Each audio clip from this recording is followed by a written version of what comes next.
Hi everyone, my name is Anita. Welcome back to my channel. It's really good to see you again, guys. I know I haven't been here for quite some time. I had an idea to actually make a video about how my entire 2025 has been, what I've learned, and what I think might be useful for you as well on your own life's journey. So this year has been a roller coaster ride for me. There were highs and there were lows. It was everything I guess my soul needed to experience, and I'm still in it. Like, it's still not over yet, so who knows, maybe the tides will turn by the end of this year. Who knows?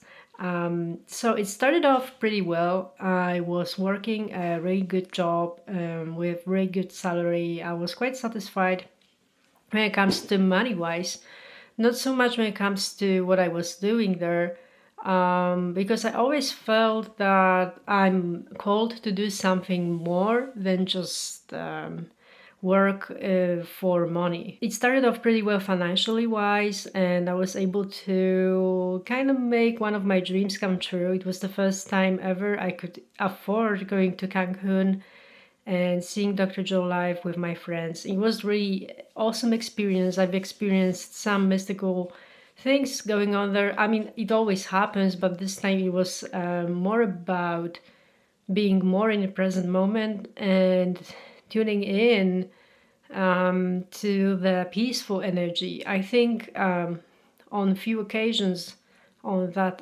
retreat, I experienced what it really means to be wrapped in divine peace, and it was a feeling like no feeling ever.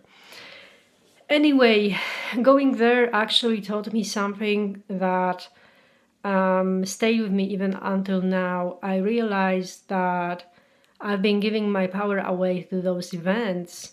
Don't get me wrong, I still want to go to one, but not with an agenda or with a thought that if I go there, I'll heal. I know it works for some people this way, but I guess it's not my journey. And I realized that the power really resides within me, and I don't really need to go anywhere to exercise this power, to be divine, to get back to balance. It's not really necessary. So I realized that this is something, this is one of the biggest realizations that I had. And once I started to accept the new belief that actually there is something that I myself should do differently in order to change, and the change will not happen just because I go somewhere and experience meditation somewhere. The real work actually happens behind the scenes. And I really believe that now. And once I started to surrender to this kind of thinking, I came across Stephanie Siege YouTube channel, where she was talking a lot about mind training and changing your thoughts, and how people kind of like bypass this part. And the thing is, our minds are very much connected to our reality. This is also something that Dr. Joe teaches, that your thoughts really have something to say about what you experience.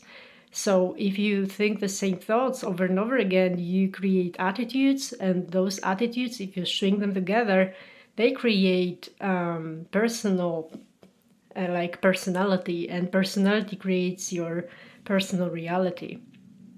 So I realized, okay, well, I know that. A lot of people that do the work know that. But for some reason, we're still not doing anything about the mind. And it was one of my biggest revelations that just because you meditate all the time doesn't mean you're changing your mind. Maybe you do, but it's really important to enforce it when you are awake and when you go with your eyes open. What is it that you're actually thinking when you're not meditating? And I realized, okay, sorry, my cat is like I will let you go out of the room if you not behave. So I realized, wow, that's the missing link, that I actually need to do something about my mind as well when I'm not meditating. And oddly enough, the same month I purchased the course from Stephanie to learn something more about mind and what practical things I can do to change my thinking. That was the same month I actually got laid off of my job. So it was a big test, and I gotta tell you, first month was tough. At the same time, I had the tools, I started to utilize them, I felt better, but there were times where I was kind of panicky because, well, you kind of need some occupation to get some means of, supporting for yourself, and I lost that. So it was also the first ever time when I experienced being laid off. Last year, I actually quit by myself. And quitting by myself actually feels better than being laid off. And your mind actually starts to take this like storyline telling you that, well, you got laid off because you're not good enough. But that's not really the truth.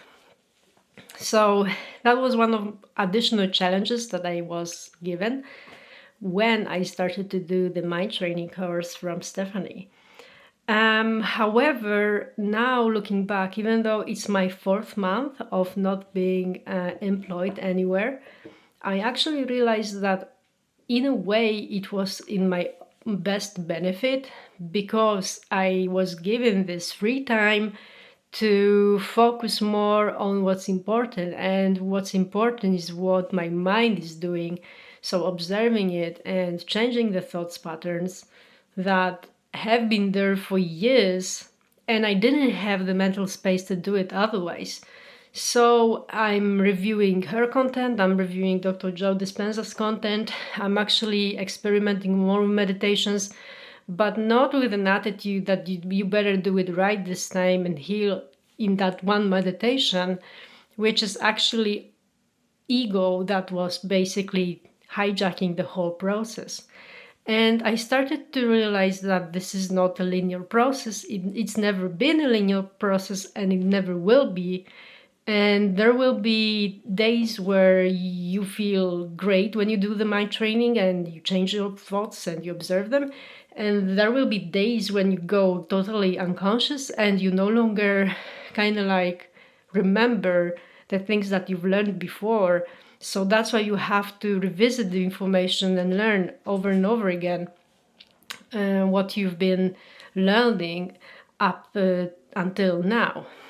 Now, I think one of the most important realizations that I had during the mind training is that we are not on the mercy of our thoughts. And that has been a limiting belief of mine for quite some time. I can see it now that it was just ego's way to persuade me into not pursuing the line of work where you actually observe and change your thoughts. And I realize that now that, well, the ego wants to keep you safe and doesn't really like changes. So the more you repeat the same thing, the better for the ego, not so much for your own development. And I realized actually when you, for example, write down the negative thoughts on all kinds of topics, and you are made aware and you kind of see them on a page, what you're actually thinking, that's when you can make a choice of, hang on, so that's what I was thinking about this person or this situation. I don't want to think that way anymore. And then when the next time it happens and you catch yourself on that thought, you have a choice. You can either engross yourself with a story, which actually feels very, it feels very comfortable. That's because it's familiar. Or you can make a choice and think something else. Even if it's like completely not connected to the topic you were thinking about, you kind of distract yourself purposefully and you redirect your chain of thoughts on something positive. And it can be anything. So I really like, for example, to play the appreciation game. So let's say I think something nasty about someone. And then usually I'm like, no, I just forgive myself, forgive them. And then I kind of like, wow, I really like the weather today, or wow, I really like the fabric of the sweatpants that I'm wearing. They're so comfy. And you kind of like start writing this positive story on here and now. And in this way, I noticed something crazy, like the thoughts are really connected to the emotions. So when you start thinking negatively, you start to feel worse and worse. The energy gets drained from you, and you start to react. You get tensed, whatever. But when you actually start appreciating what you're experiencing right now, what you are surrounded by, or whatever that actually rocks your boat, that's when usually after some time the emotions get lighter. And I realized that a lot of the time, before I was even doing this work, I was having this heavy burden that I was carrying with me. And those were those negative unconscious thoughts that were running the show in the background. And now, even though, I still have bad days, I'm a human being, and like I said, it's not a linear process. But now I can see that I have more and more days where most of the time I'm feeling lighter. There is less of this heaviness.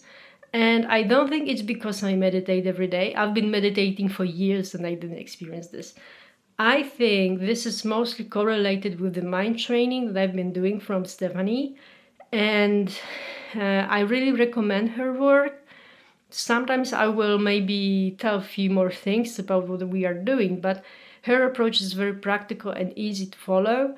And when you kind of like accept that it's a process. So yeah, so that was my 2025. I don't think the time that I was not working was altogether wasted. I'm really happy for the opportunity to have more of the mind space and to be able to focus more on my mind and what it's doing, and to actually see that actually the thoughts really have a lot of influence on how we feel and how we create our reality. So I'm positive that 2026 will be an interesting year. 2025 has taught me that things can change in a split second, even when you're not really expecting it. So yeah, I'm really interested how my journey will develop in the long run. And yeah, it was good to see you all, and hopefully we'll see each other soon in the next video. Take care. Bye bye.